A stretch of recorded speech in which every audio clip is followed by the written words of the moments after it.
Boa tarde, querido rádio ouvinte.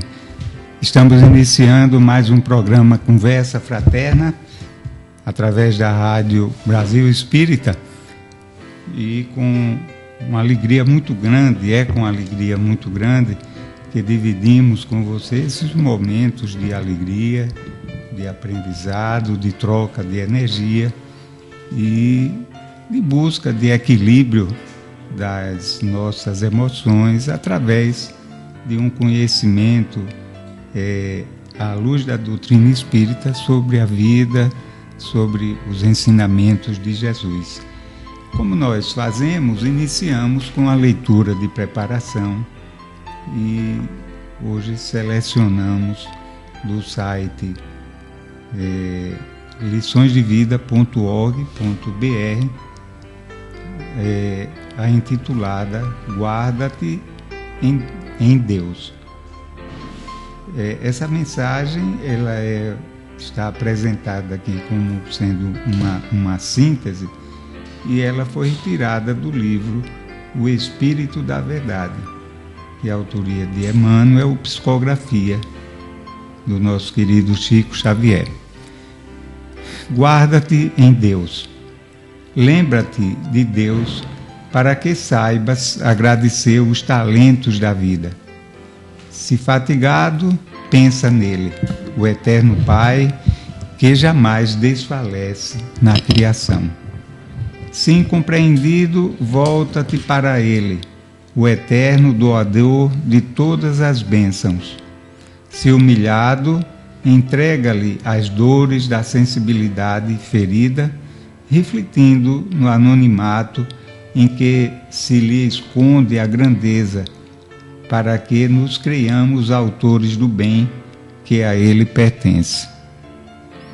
Se sozinho, busca-lhe a companhia na pessoa dos que te seguem na retaguarda, trôpegos de sofrimento, mais solitários que tu, na provação que lhes açoitam as horas. Seja qual for a dificuldade, recorda o todo misericordioso que não nos esquece. E abraçando o dever como expressão de sua vontade para os teus passos, terás na oração a força de tua fé, a erguer-te dos problemas da terra para a rota de luz que te aponta às sendas do céu. Como já mencionamos, é um extrato da mensagem Guarda-te em Deus, e tirada do livro O Espírito da Verdade. Então procuremos nos refugiar no nosso Criador, que só quer para nós o amor, a felicidade, quer que caminhemos com os nossos próprios pés em busca da autorrealização e da autoiluminação. Ele que nos criou e colocou um destino nas nossas vidas, que é atingirmos, mais cedo ou mais tarde, a depender da obstinação de cada um de nós, de atingirmos a felicidade plena, a perfeição relativa. Bem, como dá para perceber, hoje o nosso programa está ocupando, a partir de hoje, não é? Um novo horário aqui na programação da Rádio Brasil Espírita, às sextas-feiras, às 16h35, e por força maior, iniciamos hoje um pouquinho atrasado, tendo em vista a execução de uma outra, a apresentação de um outro programa da grade da Rádio Brasil Espírita, da nossa rádio, da rádio que ilumina. Sem dúvida. Bem, nós temos hoje como convidado o nosso amigo, irmão, companheiro de ideal, nosso querido Milton Ramos, a quem nós cumprimentamos com o nosso boa tarde. Nosso boa tarde ao nosso querido Márcio, que nos dá o apoio técnico, nos disponibiliza este espaço para esta reflexão. E o tema da tarde será o Sermão do Monte, essa obra magnífica do nosso irmão maior Jesus, o nosso guia espiritual, que resumiu naquela sua fala tudo o de que nós necessitamos para uma caminhada serena e feliz através dos milênios da nossa existência. O Milton, como nós já conhecemos, é um companheiro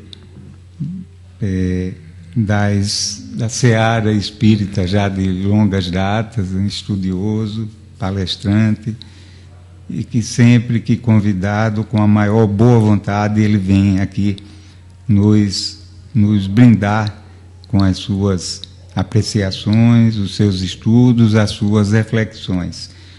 O programa de hoje, ele se encerrará às 18 horas, portanto, nós vamos ter o horário um pouco comprimido, né? Vamos reservar um pequeno espaço para os nossos ouvintes, né? Para atender alguma pergunta, alguma demanda, né? E nós passamos a palavra ao Milton para as suas considerações iniciais. Boa tarde, Leone, boa tarde, Márcio, boa tarde, amigos ouvintes. É com muita satisfação, né? Como das vezes anteriores, que aqui eu me encontro. Eu acho muito interessante, eu gosto muito dessa proposta do Leone, de nós discutirmos os temas, às vezes até um pouco áridos, mas desta forma bem salutar, como se nós aqui estivéssemos justamente trocando ideias, que é a base justamente do Conversa Fraterna. Boa tarde para todos, amigos. Boa tarde, Milton. Nunca é demais dizer da nossa alegria, da nossa satisfação em tê-lo aqui conosco. Milton, que considerações nós poderíamos falar acerca desse discurso, dessa fala de Jesus, que com certeza ecoará ao longo dos milênios na nossa mente e nos nossos corações também. O termo, o Sermão do Monte, no meu entendimento, ele se adequada melhor, porque, na verdade, aquela região da Galiléia não é uma região um tanto árida, né? E eu acredito, não conheço, mas por literatura, não é uma região que seja caracterizada pelas montanhas, conforme nós as temos por aqui, né? Então, o monte, eu acho que até fica mais apropriado. O que você poderia nos dizer, Milton, sobre essa passagem magnífica da vida de Jesus? O tema é por demais palpitante, né? Eu estive justamente lendo algum material a respeito e eu fiquei maravilhado com o que encontrei a respeito do chamado Sermão do Monte e o Sermão da Montanha, né? E vale iniciar dizendo o seguinte: é que Jesus, o Cristo, antes dele iniciar a sua vida pública, ele passou 40 dias no deserto, em silêncio e meditando. Veja que coisa extraordinária, né?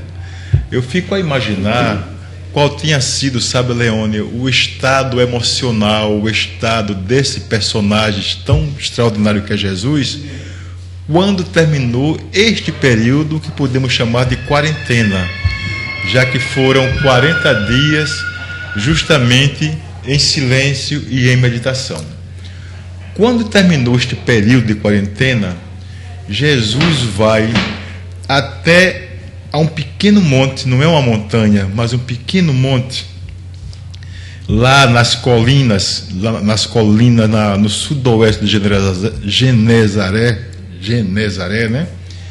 E lá ele sobe um pequeno monte chamado Curum Atim, que eu achei tão interessante que quase que a gente não toma conhecimento, né?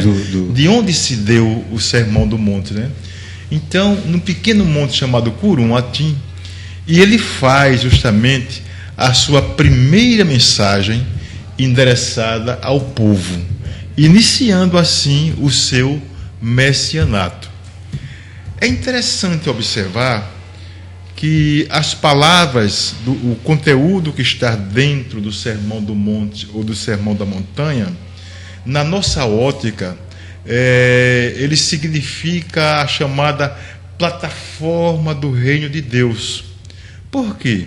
Porque realmente representa um programa da divindade fundamentado na ética humana e visando a autorrealização do indivíduo. É a autorrealização do ser humano. Ou seja, é uma proposta, está colocado por Jesus naquele momento o que é praticamente o reino de Deus e quais são os passos que nós podemos ter que fazer para poder atingir a este reino de Deus.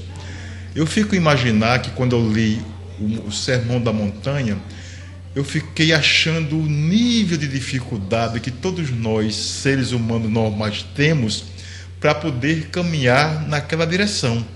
Porque o Sermão da Montanha, pelo que nós entendemos, em especial as 8 bem-aventuranças iniciais, ele sintetiza como se fosse um objetivo a ser alcançado.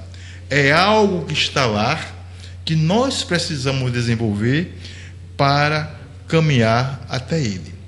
Então, veja, Leone, logo no início do sermão, vem as chamadas bem-aventuranças, que são 8, né?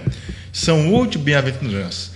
E nessas bem-aventuranças, o Mestre Jesus, ele proclama, repare que interessante, ele proclama felizes justamente aqueles que o mundo normal considera infelizes. Veja, aí você começa a ver o contraste entre o atual e a proposta. Ele considera como felizes os puros, os mansos, os sofredores, os perseguidos, etc, etc. Quer dizer, já começa de uma forma interessante. Na realidade, o Sermão da Montanha, ele representa, na nossa ótica, o que eu diria, o mais violento contraste entre os padrões do ser humano comum, que somos nós, ser humano comum, profano, e o ideal do homem iniciado. É um contraste enorme entre o que está aqui e aquilo que precisa ser atingido. O ser humano comum, ele considera absurdo amar o que nos odeiam. Veja que coisa interessante. Temos uma enorme dificuldade, não conseguimos entender como amar o que nos odeiam. Da mesma forma, fazer bem aos nossos malfeitores. Ceder a túnica a quem nos roubou a capa. Veja como é provocante, né, Leone? Sofrer mais uma injustiça ao invés de revidar aquela que nós recebemos. Por aí a gente já começa a ver o contraste enorme que tem entre o que nós somos e para onde nós devemos caminhar. Veja que interessante. Aí, meus amigos, vem que essas questões colocadas de nós revidarmos as coisas na perspectiva do homem comum é perfeitamente aceitável. Achamos que tem razão. Porque realmente, Leone, dar a outra face após ser esbofeteado, ela está profundamente coerente com o que nós somos. Por quê? Porque o que nós somos hoje ainda representa muito o que veio do passado. Desde a época de Moisés, que passou pela lei do talião, do olho por olho, dente por dente, e que A minha mãe já dizia em certos momentos: meu filho, não leve desaforo para casa. Veja a forma como nós fomos caminhando. Então hoje nós temos ainda uma enorme dificuldade de entender justamente esta questão. Mas acontece que a mensagem do Mestre Jesus é um convite para que haja o que nós podemos chamar de transmentalização do ser humano. É um convite para que nós abdiquemos desta condição que nós temos hoje e caminhemos na direção dessa outra proposta, que é uma proposta completamente diferente que ele está nos colocando. Ou seja, é abdicar ou abandonar definitivamente o nosso velho ego pecador para despojar-se do homem velho. E a partir daí, nós nos revestirmos do homem novo em espírito e em verdade, como muito bem coloca o amado Mestre Jesus Cristo. É tão interessante, sabe, Leone, o mergulho no Sermão do Monte, o Sermão da Montanha, que nós começamos a imaginar que só quem pode ter eu diria assim, um entendimento maior, um entendimento mais aprimorado do que está colocado nessa proposta de Jesus, é quem já caminhou um pouco, é quem já tem algum vislumbre de iluminação, algum vislumbre espiritual.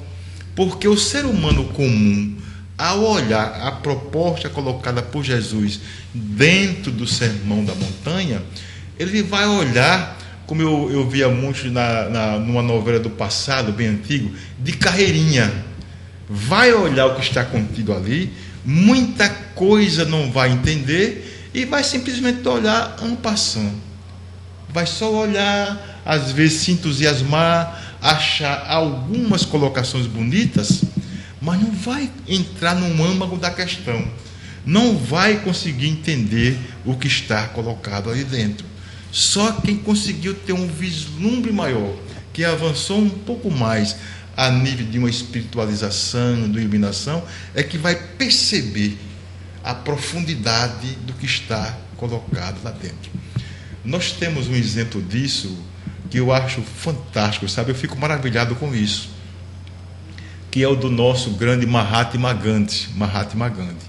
Mahatma Gandhi, nós podemos dizer que ele é um cristão, sei lá, muçulmano, ou um muçulmano cristão, né?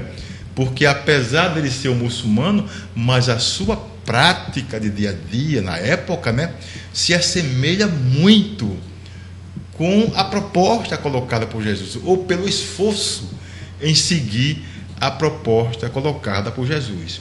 E é justamente Gandhi que, maravilhado com o que está colocado dentro do Sermão da Montanha, em um certo momento ele saiu com essa frase que é basilar, quando ele diz: se porventura se perdessem ou se fossem extraviados ou destruídos todos os livros sagrados de todas as religiões, mas se porventura sobrasse ou se salvasse o Sermão da Montanha, a humanidade estaria salva. Tal a profundidade, a sabedoria que está contido nele. Então, meus amigos, é isto que nós estamos justamente nos debruçando agora, né, Leone? Para conversar um pouco mais, para nós procurarmos entender um pouco mais do que está colocado no Sermão do Monte. Eu, quando comecei a ler este material, eu fiquei maravilhado, porque eu também gosto muito de Paulo de Tarso. Acho Paulo de Tarso uma figura extraordinária, sabe? E acho que Paulo resumiu bem esse conceito de você perseguir e começar a trabalhar em função do Sermão do Monte. E ele dizia em certo momento: eu morro todos os dias, e é por isso que eu vivo. Mas já não sou eu quem vive, mas sim o Cristo que vive em mim. Isto por quê? Porque o Cristo fazia tranquilamente o que estava colocado na proposta. ele atingiu todos os degraus daquela proposta que está colocada no Sermão do Monte. E é por aí, meu amigo. Que ótimo, Milton, que maravilha. O evangelho todo de Jesus é essa grandeza, não é essa luz que nos ilumina, que realmente dividiu época, né, na caminhada da humanidade. E o Sermão do Monte, ele sintetiza toda essa proposta de Jesus, né, as orientações que ele nos dá com tanta clareza. E você fazia referência a esse homem que vem desde os seus primórdios, né, passando lá pela época de Moisés, né, e tal, e vem ao longo desses milênios caminhando, né, e nos últimos 2 contando com essa maravilha do Evangelho, e nós ainda estamos sem compreender, não é, Milton? É verdade. Mas o grande fato é que essa compreensão do Evangelho, ela, conforme você mencionou, ela só passa a se realizar na medida em que você começa aos poucos a vivenciá-lo, né? Quando você começa a interiorizar esses ensinamentos do mestre, aí você vai começando aos pouquinhos sentir, compreender, porque antes dessa busca, da busca dessa vivência, a gente só tem notícias, não é? É verdade. Essas informações ficam a nível de intelecto, e nós, mascarados muitas vezes pela, entre aspas, inteligência, pelo orgulho, não é? Pelo preconceito, a gente cria barreiras enormes para a compreensão. E Jesus, então, vem e deixa como um roteiro de vida, né? Amar incondicionalmente, as bem-aventuranças, todas elas, que são incompreensíveis se analisadas à luz dos valores correntes, né? E até, Milton, fora um pouco também pelo menos para mim, da doutrina espírita, a gente fica um pouco sem essa compreensão, né? Sem essa chave para compreender com mais acerto, com mais clareza o que Jesus quis dizer quando ele se refere aos humildes, né? A todos aqueles bem-aventurados a que ele faz referência. Então, esse Sermão do Monte é um marco, não é, na nossa vida, né? E nós gostaríamos, Milton, quando Jesus nos diz bem-aventurados por exemplo, quando ele nos diz bem-aventurados os humildes, os fracos de espírito, não é? O que é que... Porque deles é o reino dos céus. Como você poderia traduzir para a gente numa linguagem mais acessível, mais...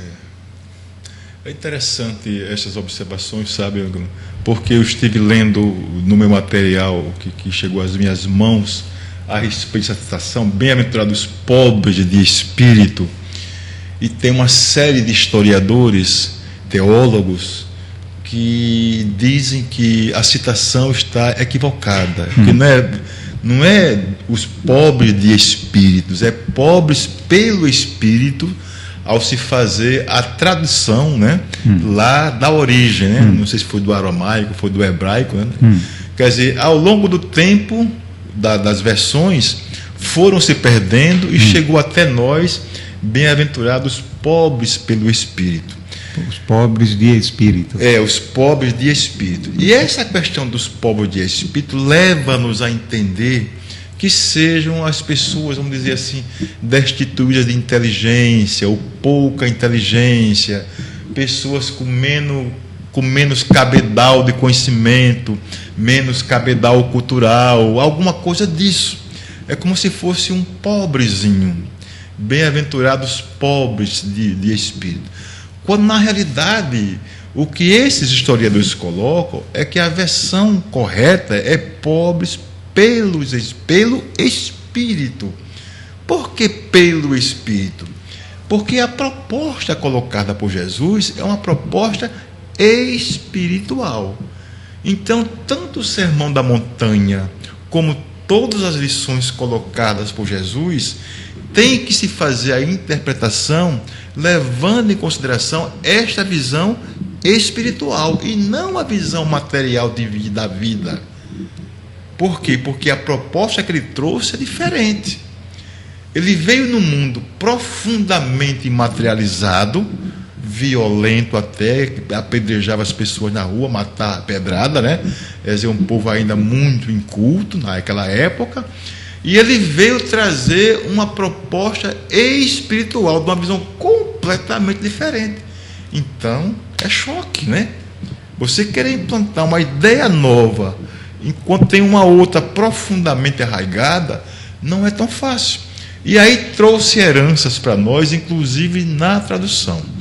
E no material que nós estávamos justamente pesquisando, nos diz que Jesus proclama bem-aventurados ou cidadãos do reino dos céus todos aqueles que são pobres ou desapegados dos bens terrenos. Veja que é bem diferente. E é desapegado dos bens terrenos, veja que coisa interessante, não pela força obrigatória das circunstâncias, mas por uma escolha pessoal. Por uma escolha pessoal, que é bem diferente, por uma escolha espiritual. Ora, para o indivíduo chegar a esse nível de entendimento, vai passar um bom chão por aí, porque ele vai ter que pegar uma boa experiência até chegar a um início de iluminação. Não é isso, Leandro? Veja que não é interessante. Quer dizer, você está aqui numa terra profundamente materializada e de repente você ter os seus bens, mas você não ser apegado a eles. Veja como é diferente. Eu tenho os bens, mas ele não me possui. Quando eu coloco isso, eu observo que eu estava recentemente vendo na televisão uma propaganda de uma loja de automóvel, de uma concessionária. E na propaganda mostrava uma jovem, fazia o comercial, né? E uma jovem se debruçava em cima do capô de um carro vermelho belíssimo. O objeto de desejo dela é aquele carro.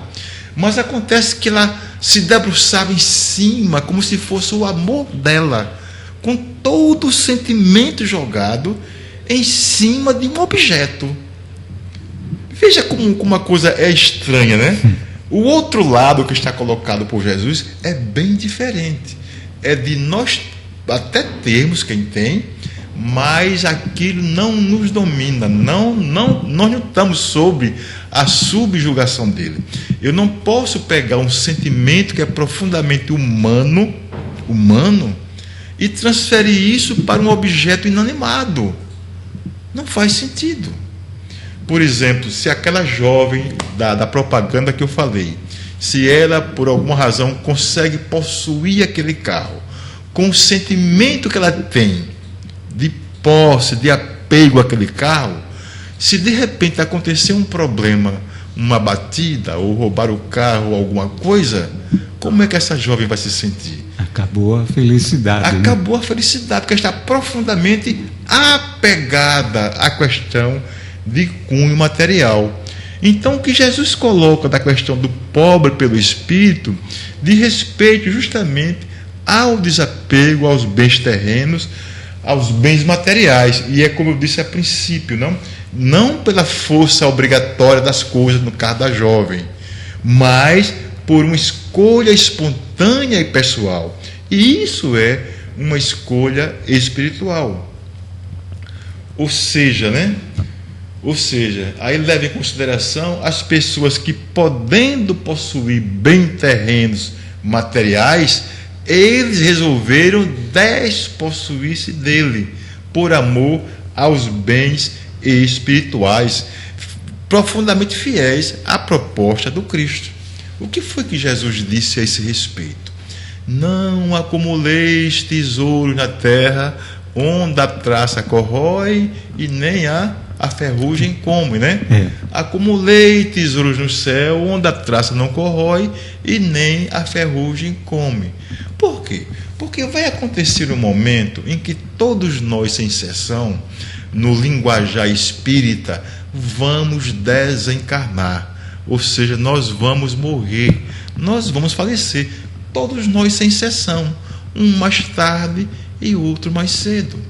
E acontece que quando chegar essa hora que nós partimos para o outro lado da vida, o que nós vamos levar são justamente os valores morais, os valores espirituais que nós adquirimos aqui na relação do dia a dia uns com os outros. Mas tudo o que nós temos a nível de bens materiais, eles vão ter que ficar, porque não vão conosco. E nós seremos medidos lá do outro lado da vida. O nosso peso específico será justamente os nossos ganhos morais, os nossos ganhos espirituais. Por isso é que é muito importante que aconteça esta libertação justamente do que é material.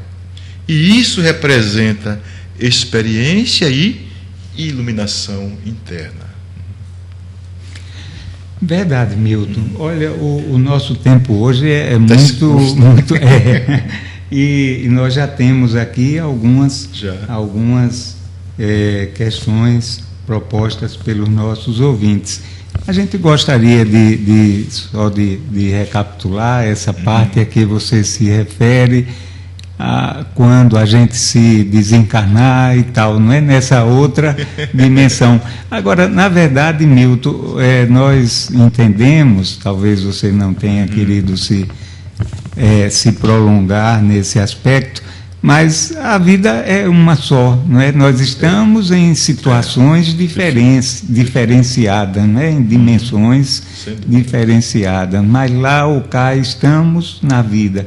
E os ensinamentos do mestre, eles servem tanto quanto lá quanto cá, sem né? dúvida. E são perenes e são muito úteis para o nosso bem-estar, a nossa felicidade. Agora, aqueles que já conseguem trilhar esses caminhos, quando não integralmente, porque a nossa condição de nós que nos encontramos aqui ainda é muito precária, mas já há alguns irmãos nossos que vivenciam mais do que, digamos assim, a maioria, né? Então, esses já desfrutam das benesses, né, dessa realidade, né?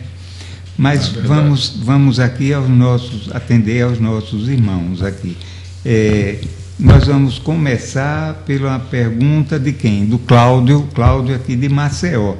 Ele diz aqui, olha, não penseis que vim destruir a lei ou os profetas.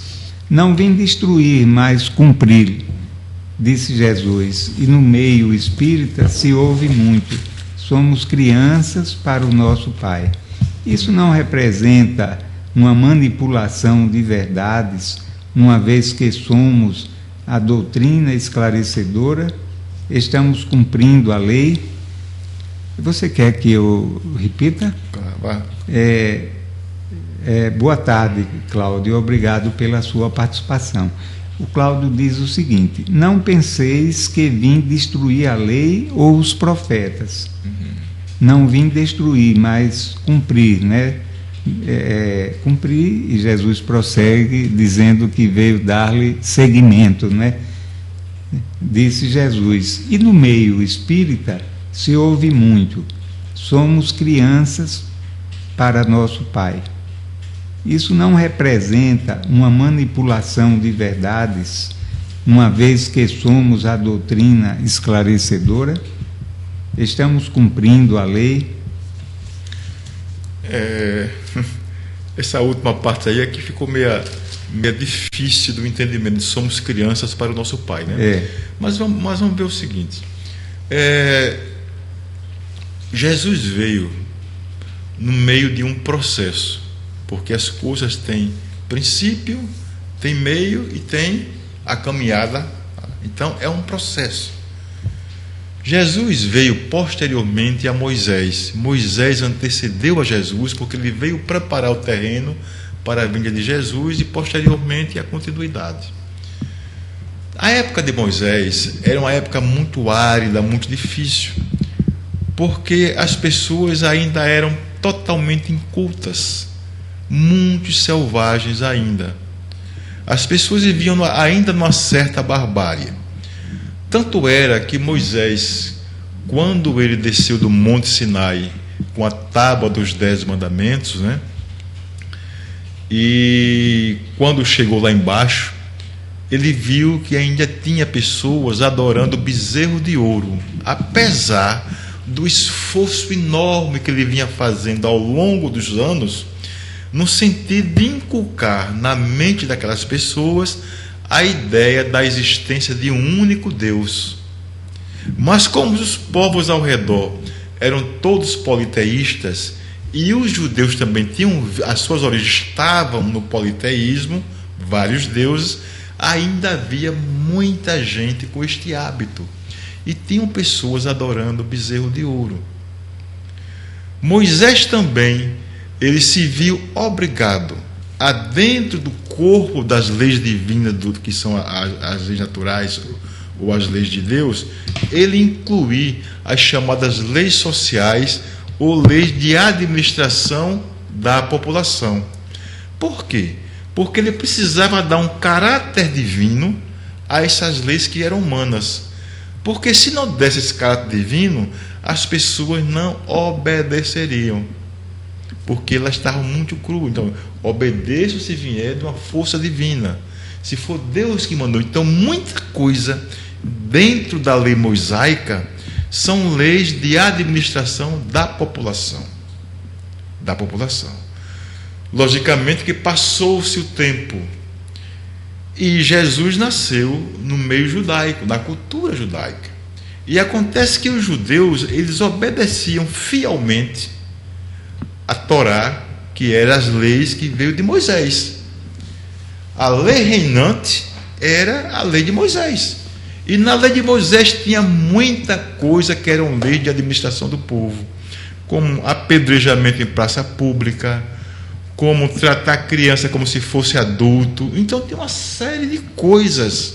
O olho por olho. O olho por olho, dente por dente. Então tinha uma série de coisas que estavam colocadas ali como uma forma de conter o ímpeto das pessoas. Que era uma legislação mosaica, né? Era claro, legislação sem dúvida, para poder conter sem o dúvida, ímpeto daquela.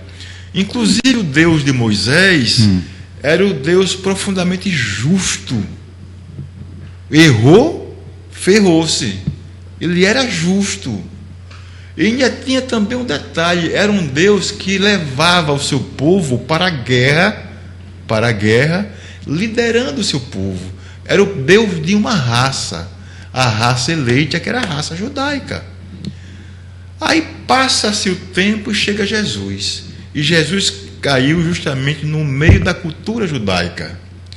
Mas acontece que a sua doutrina era totalmente aliada com as leis divinas que estavam na tábua dos 10 mandamentos, mas profundamente contrária às outras leis sociais, morais, que estavam colocadas também no bojo das leis mosaicas.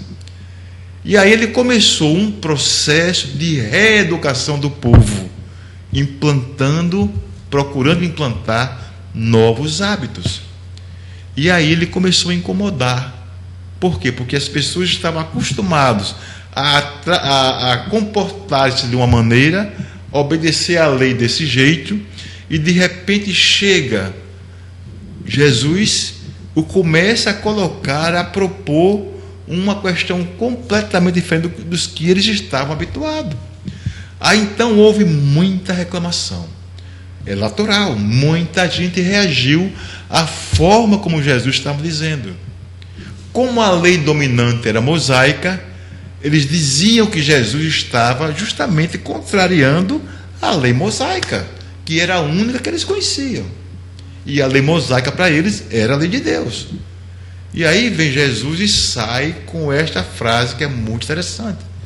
Ele justifica-se dizendo: eu não vim destruir a lei. Ou seja, ele não veio destruir a lei natural, a lei de Deus, a lei que está lá nos 10 mandamentos.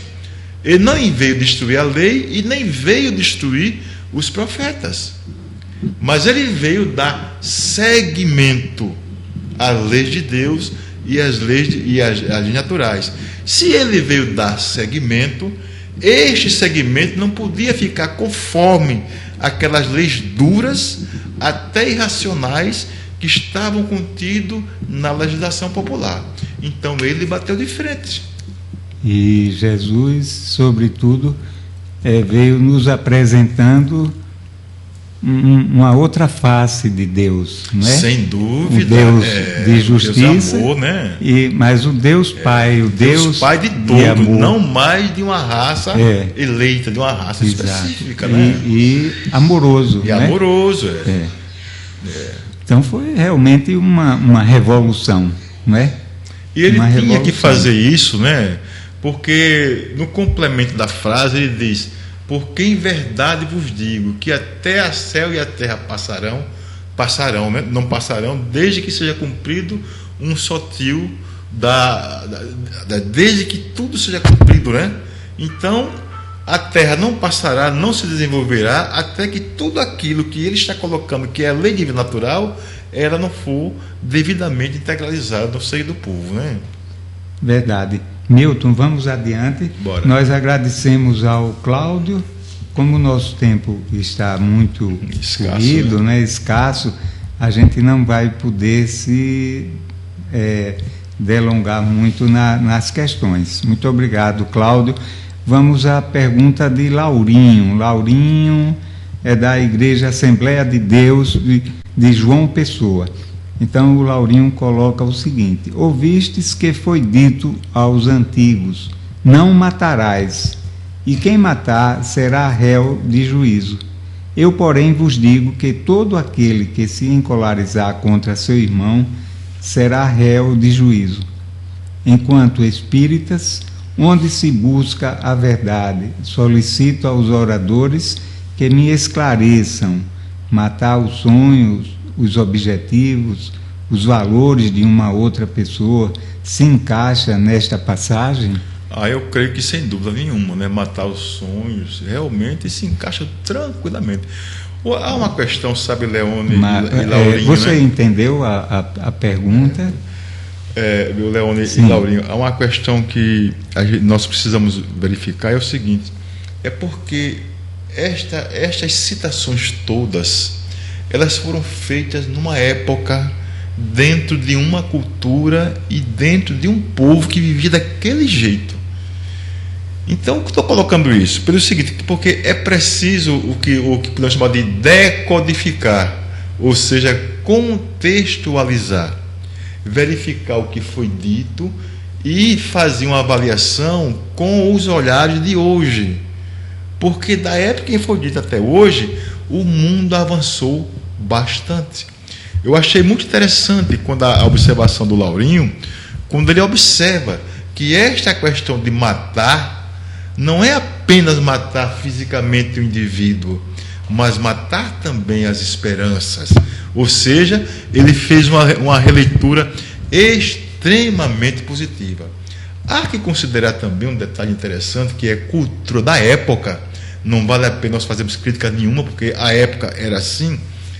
É que o que está contido nessa citação é que não deve matar, né? Não deve. Ouviste que foi dito aos antigos: não matarás, e quem matar será réu de juízo. Eu, porém, vos digo que todo aquele que se encolarizar com seu irmão será réu de juízo. Ah, sim, com certeza. Quer dizer, olhando pelos olhares de hoje, né, nós vemos justamente as questões colocadas como indiferença, como raiva, como ódio, como ressentimento.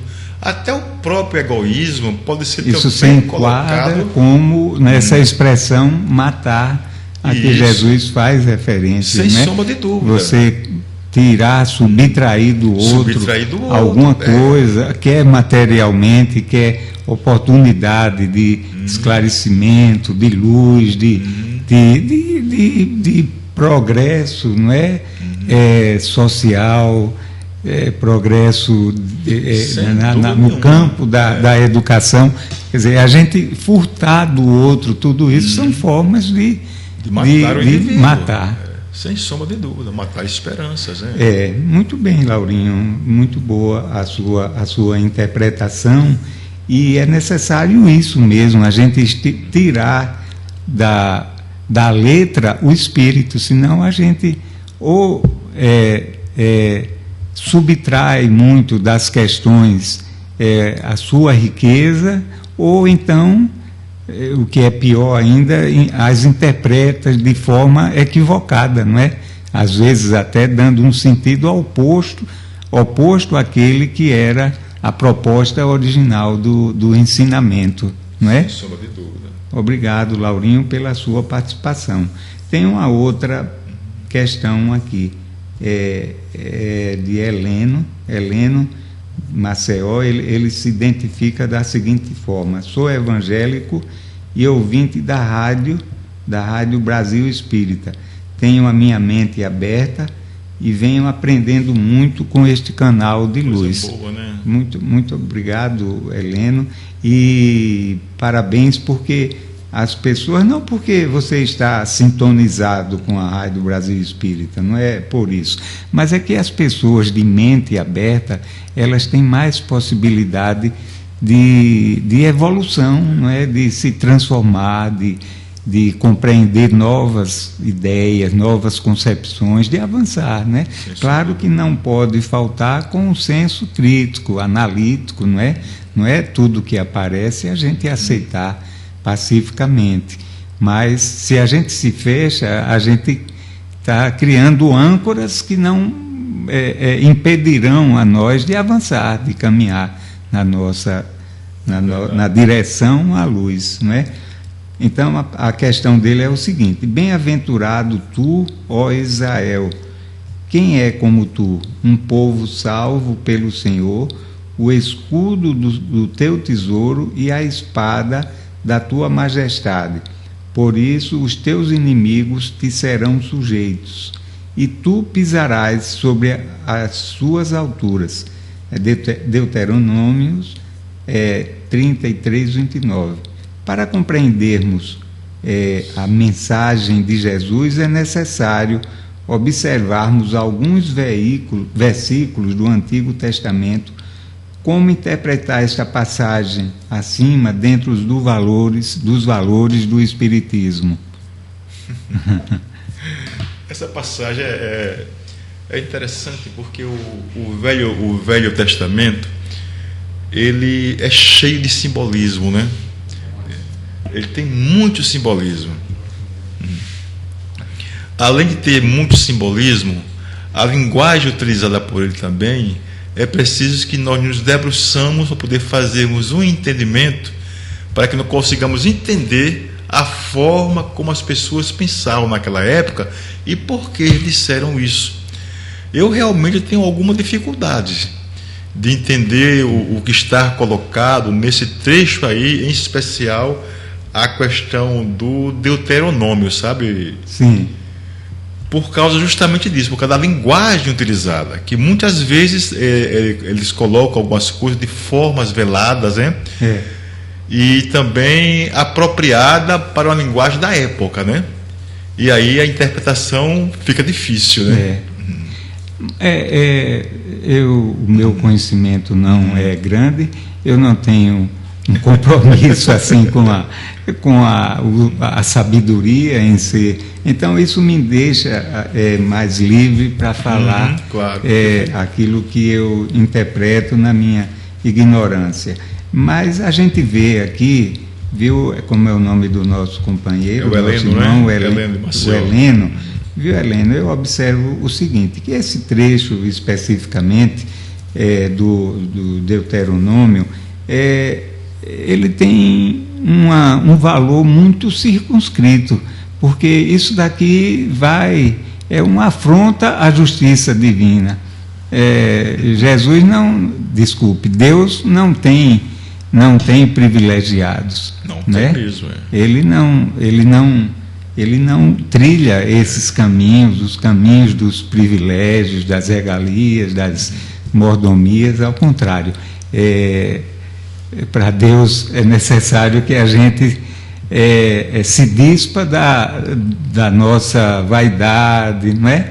Da presunção de ser o melhor, de ser o maior. Ao contrário, é uma condição básica para a nossa evolução espiritual e para implantarmos o reino de Deus no nosso coração, é a humildade, né? Então, isso aqui é totalmente incompatível com a humildade, porque esse povo eleito, esse povo escolhido, ainda hoje às vezes a gente ouve no rádio alguns religiosos fazendo referência ao povo de Deus. Aí eu fico imaginando, se há o povo de Deus, então há um povo também que não é de Deus, não é? Todos nós somos de Deus, somos criaturas humanas, desde aqueles que mais se elevaram, que mais se espiritualizaram, àqueles outros mais comprometidos com a desobediência à lei do Senhor, não é? Esses também continuam sendo filhos de Deus, porque nenhuma ovelha se perderá, né? Então a gente vê essa passagem, será que foi realmente uma inspiração divina? É preciso ver também, né, como eu sempre coloco a princípio, Sim. é que essas citações estão conforme a cultura do povo, a época. Sim. Então, talvez as pessoas entendessem melhor se fosse colocado desta forma. Se fosse colocado com a nossa linguagem, vamos supor que nós entendêssemos, mas colocasse com a nossa linguagem, para aquela época, para aquele povo, que se sentia privilegiado, né? Perfeito. Pois Heleno, discutindo, não é, analisando e submetendo as palavras ao crivo da razão, a coerência com a justiça e o amor. Por isso divinos. A importância de contextualizar, né? Porque a gente observa que muita gente aí se atém em especial ao Velho Testamento, mas como se o que aconteceu naquela época fosse as mesmas condições de hoje. Aí, do jeito como está lá, eles querem reproduzir aqui, não sei quantos mil anos depois, né? Márcio, a gente ainda tem uma pergunta e o tempo já passou, já são 18h13, a gente pode atender a nossa irmã? Ela é Arlene de Maceió, viu, Milton? Ela pergunta o seguinte: o que representam as bem-aventuranças no dia a dia para o Espiritismo? As bem-aventuranças, como nós colocamos a princípio, né? Elas são regras de conduta. Eu considero um desafio extraordinário que nós temos. São desafios que nós temos que vencê-los praticamente todos os dias. Isto porque nós temos um passado, nós temos um pretérito, nós temos os nossos atavismos. É uma transformação interior a proposta colocada nas bem-aventuranças. É uma proposta de reforma íntima.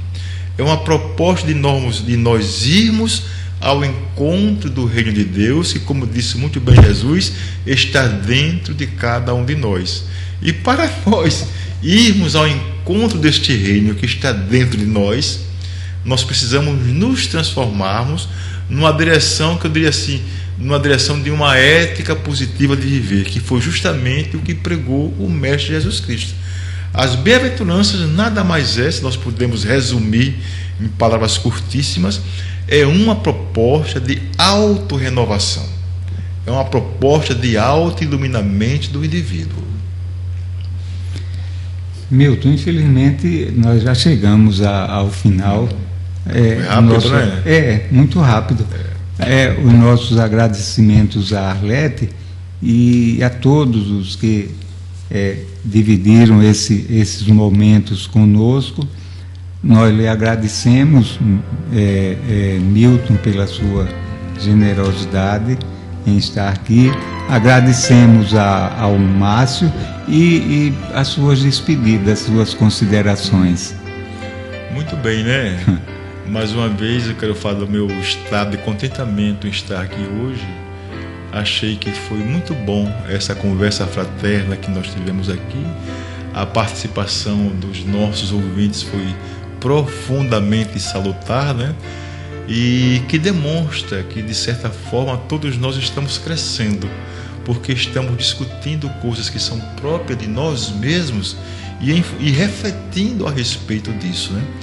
Mas nós queríamos encerrar voltando ainda para as bem-aventuranças, a propósito de Jesus, e dizer que ela é uma verdadeira intervenção cirúrgica sem anestesia, para que o novo homem, o homem crístico, ele possa realmente nascer.